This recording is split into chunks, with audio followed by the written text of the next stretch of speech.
So you want to draw things a bit more realistically because you've been kind of drawing in the manga slash anime style, which I love. But let me go ahead and give you a few little pointers on how to draw more realistically. All right, let's get it going.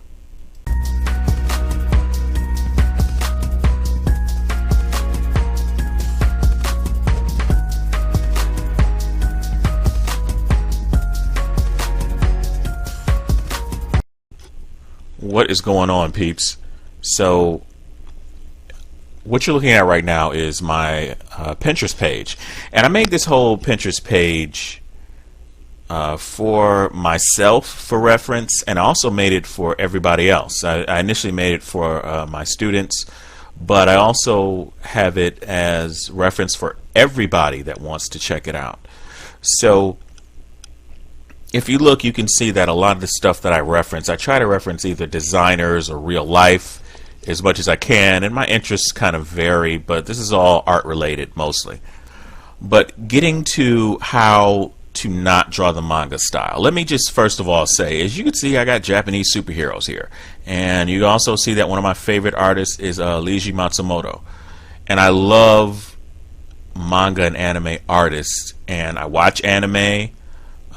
I read manga. I'm a little bit older, so for those of you that don't know who Leiji Matsumoto is, and forgive me if I'm not saying his name right, I don't speak Japanese, so you'll recognize probably Queen Emeraldas, or obviously you got Galaxy Express. Some of you maybe have seen the Daft Punk Interstellar 555. And this is an artist that, as I was a kid, being Generation X, these are some of the images that I think of when I think of manga, and I love his artwork. I am a huge fan of his stuff. I love Queen Emeraldas. I love Captain Harlock, or Captain Herlock. I've seen it pronounced both ways, or seen it both ways, so I don't want anyone to think that I'm disparaging that. But on my forum, on my Facebook forum, I had an artist who I know is a really good artist, said, how can I stop? I'm trying to get away from drawing the manga style.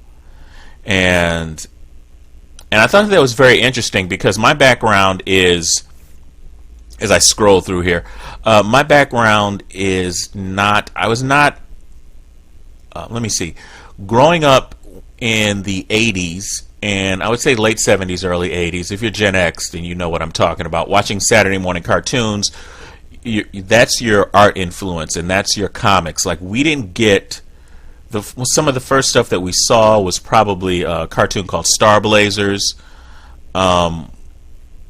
which Star Blazers is. I'm thinking that the character, I think it is alluded to the fact that one of the characters, it's been so long since I've seen it, it actually becomes Captain Harlock. So Star Blazers was one of the first things that I saw, and not until about 84, 85, a company called Harmony Gold brought over, that's the first time that I saw Robotech. That's how I know it. I know it's called Macross, and I guess what they did was mix three different cartoons together and put it under this banner of Robotech. So, but my influences growing up was not anime. Even though I liked it, and as the 80s progressed into the 90s, and I saw stuff like Fist of the North Star and Go-Go 13, and because back in the day, especially the 80s, you couldn't get anything really with anime unless there was a channel in the Chicagoland area called like Channel 60, and then changed to Channel 50. They showed that stuff on Saturday mornings, and so you got some of the stuff like Saber Rider and the Star Sheriffs, or Silver Rider and the Star Sheriffs, or something like that, and there was Voltron, of course.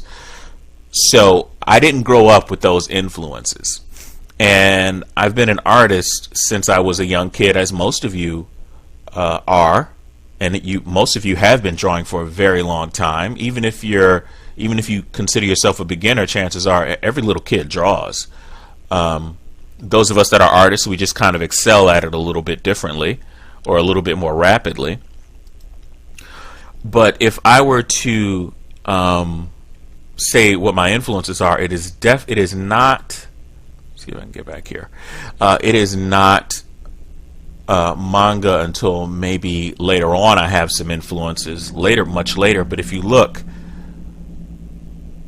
I think that this is one of the things that I look at. If you're trying to not draw in the manga style, or if you're trying to get away from it, or maybe you feel, and I'll switch over to drawing in a little bit, but I just want to preface this by saying, like, I look at, I like to look at classic painters, and I like to look at classic illustrators and different illustrators. I don't really get into erotic art too much. Sometimes I do, but it's got to be really good art, like my little Ichi pin right there. You can go and check for yourself, because I don't know the rules on YouTube about what you can show and what you can. And Alfonso Espiri and Milo Manara, those are two more erotic artists that are just technically just some of the most beautiful images I've seen. You can see I very much love Frank Frazetta, as you should too. There's also Alex Ross, who I was a huge fan of. As a very beautiful, I believe he works in gouache, and you can just look and see his images. He's an amazing painter, absolutely amazing. And I think that this is I think this is something definitely worth looking at to see what can be done. He does mostly superhero art, which is great, and it looks beautiful, as you can see. But I would say that you probably want to start, the first thing you want to do is start looking at some artists. Just look at artists, not necessarily, yes, draw from life, of course. I absolutely highly recommend drawing from actual pictures of people, or photographs, I should say, or yeah, you can get into life drawing, but life drawing to me, honestly, is not as accessible as some may say to you. Like online, it's always, you should definitely always draw from life, always draw from life. Well, a photograph is life. So, you may not be able to get to a place where you can pull out a sketchbook and go to an airport or a or a cafe or something like that. So you shouldn't let that discourage you. You can draw from photographs, and there are people that have a realistic style and still keep a lot of character. Like Frank Quitely is one of my absolute favorite artists ever, and he has a very distinctive style, but I would never call his stuff even remotely anime or anime influenced. He has his own thing that he does. So I just want to, I'm gonna press pause on this, and then I'm gonna open up Sketchbook Pro and just give you just a few quick tips on how to make, or should I say what not to do, and how to really look at your art a little bit more realistically, if that is your choosing. So let me go ahead and press pause here. Okay, so here we go. I am going to pull out my instructor's blue, as I often like to do. I did not mean to make that rhyme. I apologize. So I would say that the first thing that most people do, so I'm going to show you kind of what not to try and avoid, is this. I see a lot of this, and I'm just going to draw this as a face. A lot of you, if you grew up watching a lot of anime, and you have manga at home, and you're drawing, one of the first things that you tend to do, and one of the first things you tend to do is make this pointy chin right here. And I've even seen, first of all, there's nothing wrong with if you draw like this. If this is your style, then totally disregard all the things that I'm saying right now.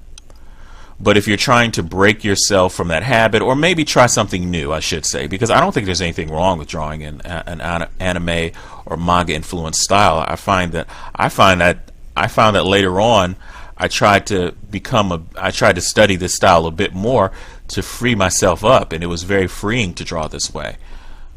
And so I would say that one of the things that you do, well, let me just put this on a separate layer. This tends to become your default face. I'm just going to draw out here. And let me go ahead and straighten that up a little bit. And then you do this, or some variation of this.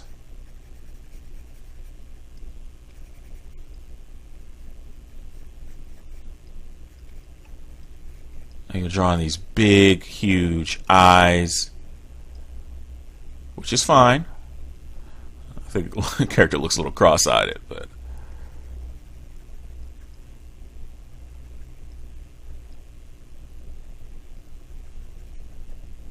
so you draw this line here, and then you draw the whole iris, and then maybe you'll draw a little bit of a line here.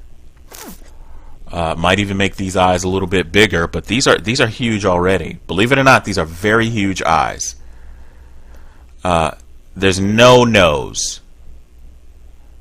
And this is one of the reasons why a lot of people draw in this style, because you can just draw a representation. You can either draw that little upside down triangle, because we're going to break this down a little bit, and you could draw like a little slit of a mouth.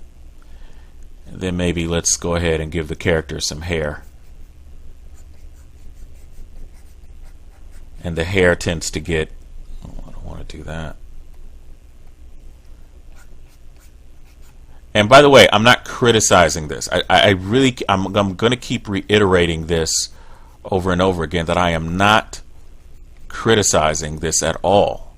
I really do think that if you're drawing like this and you're drawing beautiful, I love looking at manga and anime art, but I think that I have ran into a few artists that are on my forum and just throughout life that they just don't want to draw. They just don't want to be as influenced by this anymore. And sometimes you see a bit more extreme stuff. So like that's actually more closer to hair. But if I were to erase this,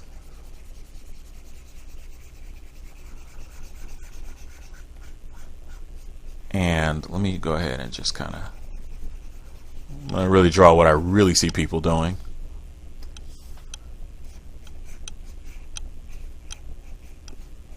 It's always something like that. Then maybe there's a piece of hair coming down here. So let me erase this to make it a little bit neater.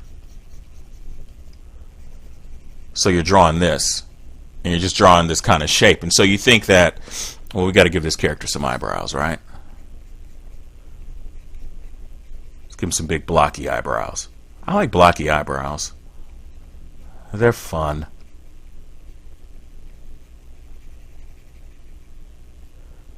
And the variation of the nose is, of course, it's either like that, or you wind up doing this without really understanding what it is that you're drawing. So if we take a look at this, if we go ahead and break this down a little bit, I'm going to move this a little bit more over to the side here. If we go ahead and break this down, the first of all that we're going to notice is the chin is pointy. So keep that in mind. Pointy, I think I spelled that right. Pointy? Yeah, that's all right. That's right, I guess. Yeah. All right, I'm a horrible speller, by the way. So pointy chin, huge eyes, because they're not just big, they're huge. Huge eyes. Shape hair. Actually, sharp hair. This is very sharp. This is very angular. And so if you can just, in the eyes, you're not actually drawing the eye. You're drawing a top line. You're drawing a top line without knowing what you're really representing. You're drawing a huge iris. You got the small pupil, and you got the iris and you know enough to draw, and you're drawing this because I've seen this done a lot. And on I had a tutorial about like how to draw eyes, and I did one on how to draw manga eyes, and this is what I did, what I saw here. So you got this, and then there's, let me go ahead and change colors out here.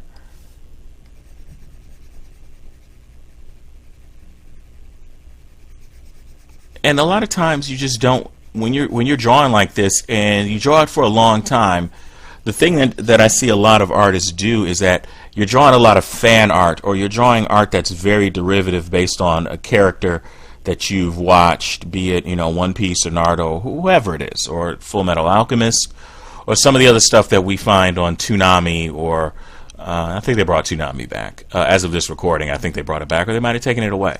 But you're doing this. So you're drawing this top line, you're drawing this huge iris, and then you're drawing this bottom. So basically, you're just drawing a representation of the eyelash, which does not go over the eye like that. There is a space there. There is an eyelid, which you don't seem to draw. And I'm not saying this in any kind of accusatory tone, but you got to realize that a lot of the manga artists, because anime obviously is coming from manga, as we all know, or as most of us know. But I think the thing that you realize that a lot of these, if you've seen like the inside of a manga studio, you see like a bunch of different artists working on stuff, and they're drawing just a ridiculous amount of pages. So a lot of them have had a shorthand style to draw representations because they want to make the characters unique and beautiful and different, and sometimes scary. But if you're drawing this is not an eye. That's a representation of an eye. If you're drawing an eye, then you're going to be somewhere closer to this. And there is a lid right there. And your iris is small. And your pupil is small. And there is a little light right there. And if I just kind of sketch this in a bit, and there is a little bit of shadow. I don't want to get my glow brush, but there's a shadow on the top of the eye. As a matter of fact, I think I made this opening way too. I even probably made this too big because I'm drawing it out of context, but because the eyelid is going to cast a shadow. And this is a round object. The eye is a round object. I think this is a wrong brush for me to choose, but that's a round object.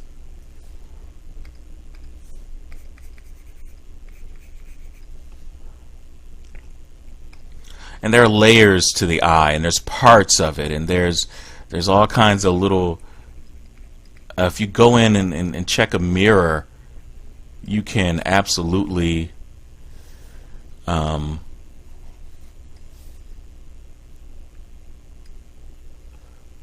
a big too much of a highlight, but that's the eye. So what you're drawing is you're missing out on all this. You're missing out on the top lid. There's the bottom lid of the eye. I can go ahead and there's the bottom lid.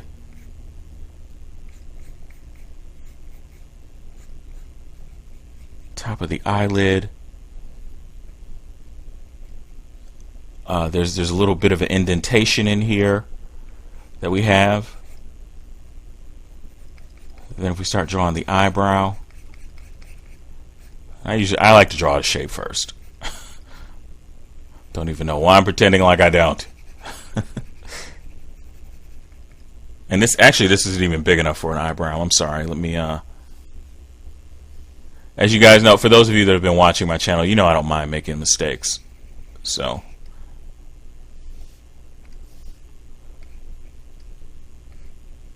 it's a little bit better.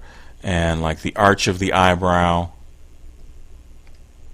should be about a 45 degree angle. It's where I usually put the arch at anyway.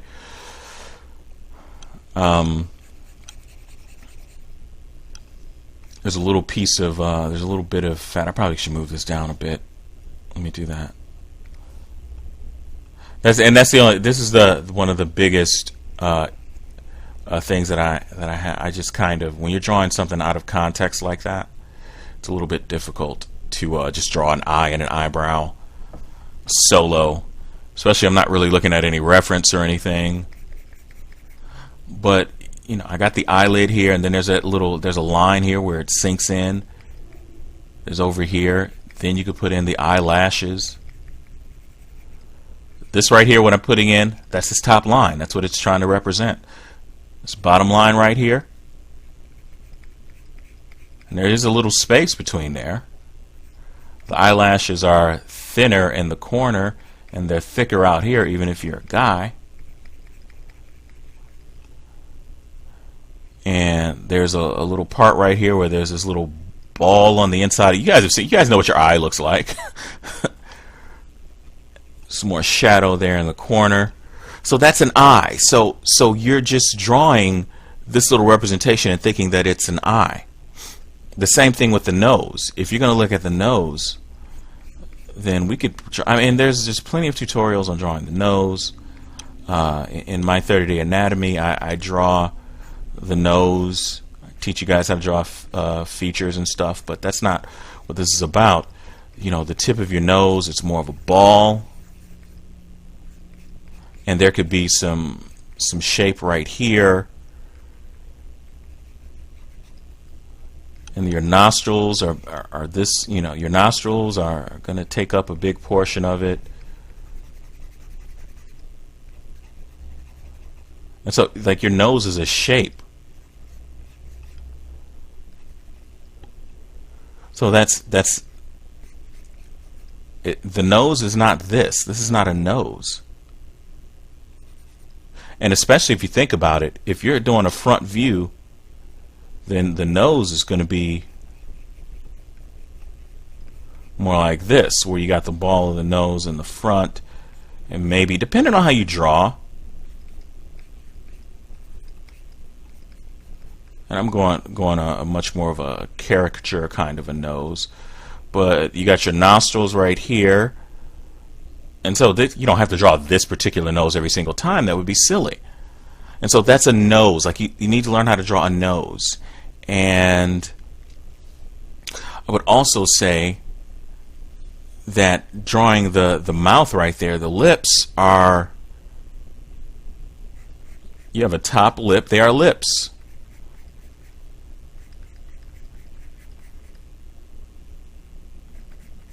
And I like to play around with the shape of lips, but oh, it looks totally unsymmetrical. It looks crazy. Let me fix this up because I'm drawing way over here.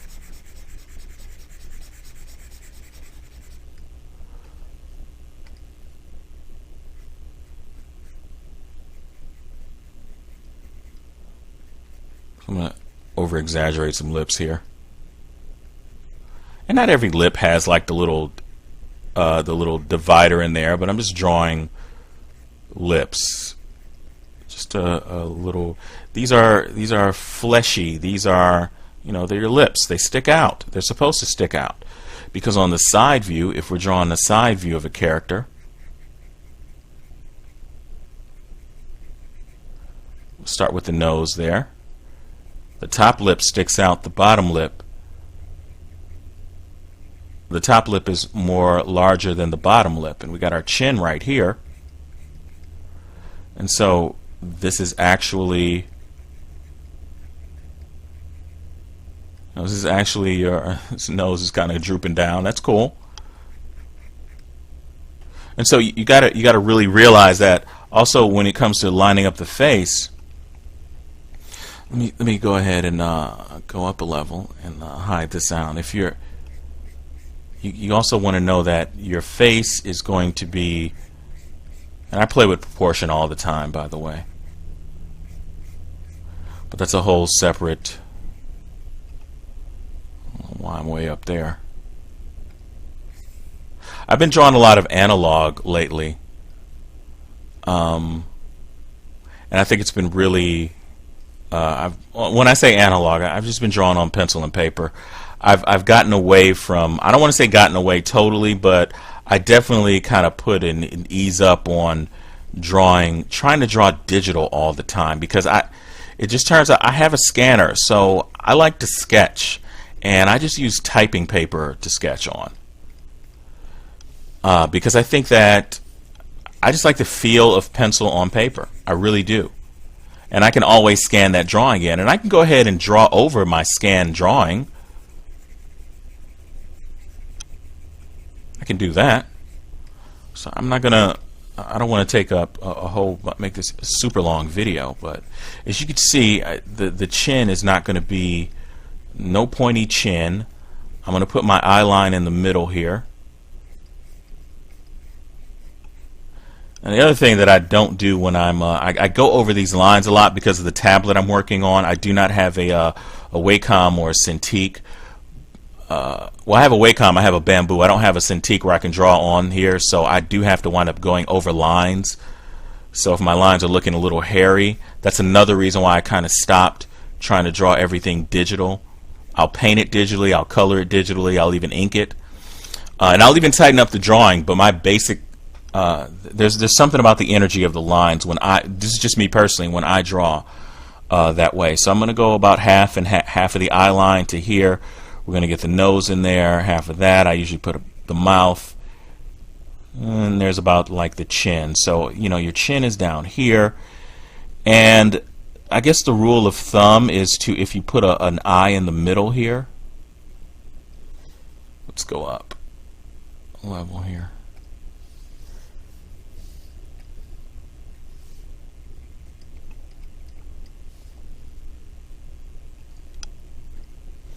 And this is such a short video. It's not like I'm going to teach you how to draw realistic in a YouTube video. I mean, it takes a long time. It takes work.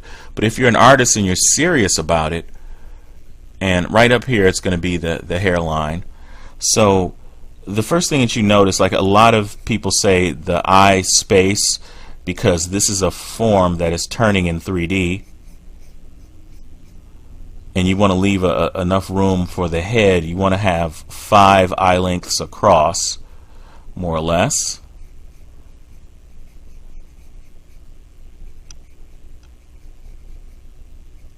And I think I got that spread a little bit too far. All I'm going to do is move that over. Using the power of digital.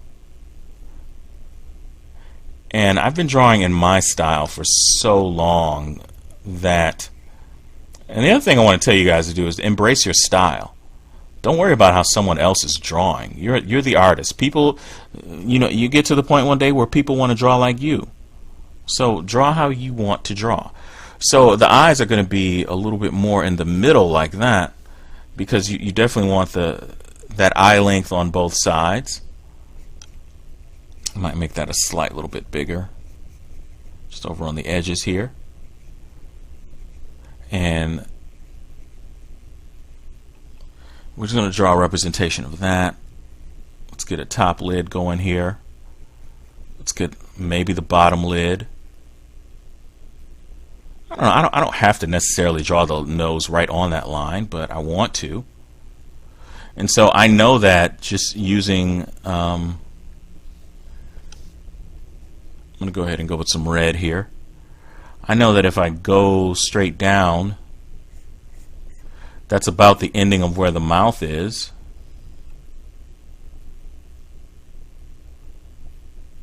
About.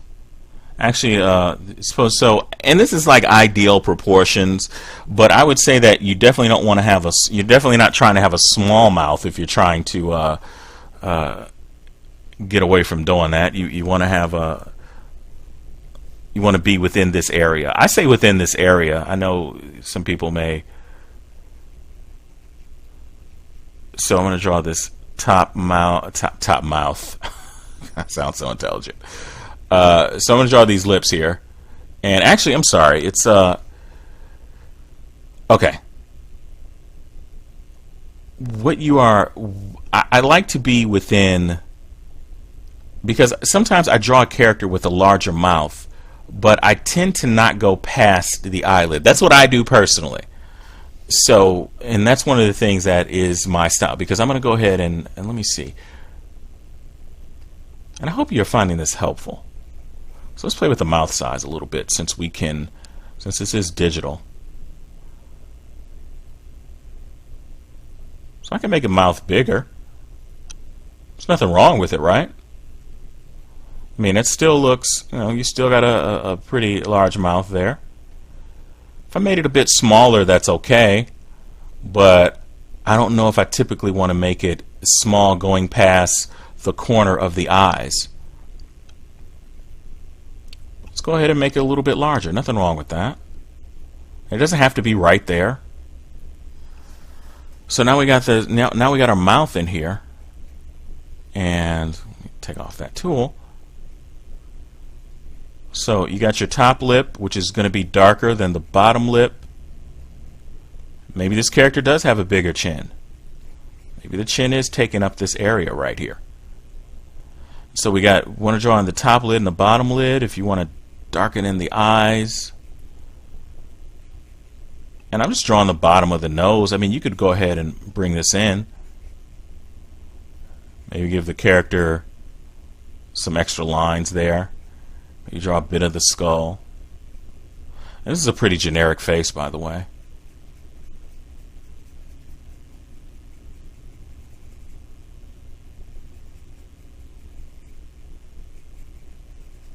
And you can also do a lot with the eyebrows and expressions, and I think this one looks like it's raised up a little bit more.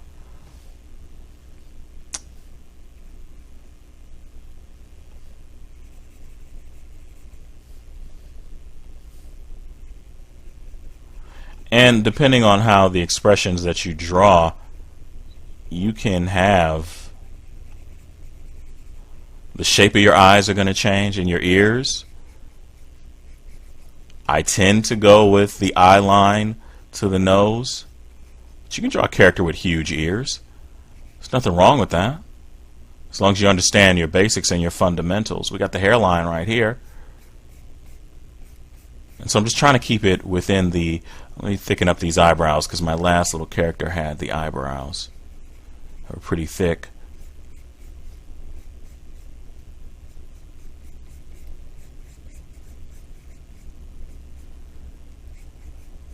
I don't know, it's whatever with the hair, but I'm just trying to draw the shape of the hair out here.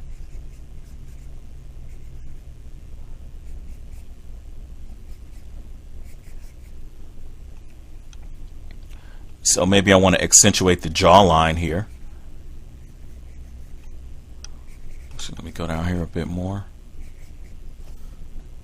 And so now you can see that when you're trying to get away from drawing in more of an anime kind of a style, the best thing that you can do is to start studying your actual fundamentals on anatomy and facial features, and look at some, grab some books on that kind of stuff, and look at other artists who draw a bit more realistically, or if you're if you can afford a life drawing course, then that's awesome. It's wonderful, and there are online courses. Of course, I have one, but I would definitely say that if you're trying to get a little bit more realistic, then there are just things that you may want to keep in mind. That you may want the eyes to be smaller.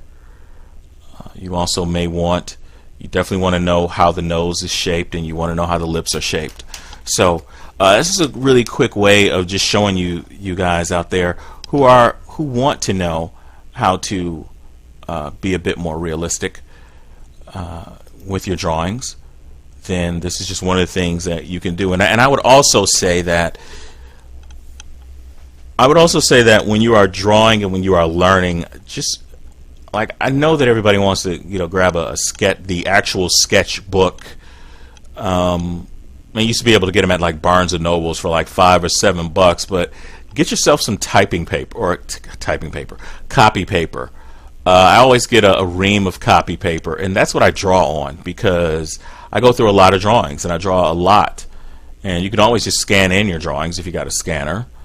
But yeah, I would say draw on that first. Like, get yourself comfortable with drawing on paper. It doesn't always have to be digital. So I hope you really found this helpful. If you haven't subscribed already, please subscribe. If you like the video, please like it. Like or dislike it. That's fine. I get dislikes too. Nothing wrong with that. I appreciate you watching the video either way. And I think that's about it. So yeah, I am now to the point where I can upload videos a little bit more regularly. I know I've had quite the lull in uploading, but I'm definitely, as you can see, making much more of an effort for those of you that are watching this as I publish it. So I hope you learned a lot, or I hope you learned something, or I hope you picked up a few tips. Please feel free to share the video, which I'm sure if you share it on a forum, there'll be all kinds of opinions, and he doesn't know what he's talking about, or he sucks, or this is cool, and all the above. No matter your opinion, I do appreciate it. So I will see you guys in the next video.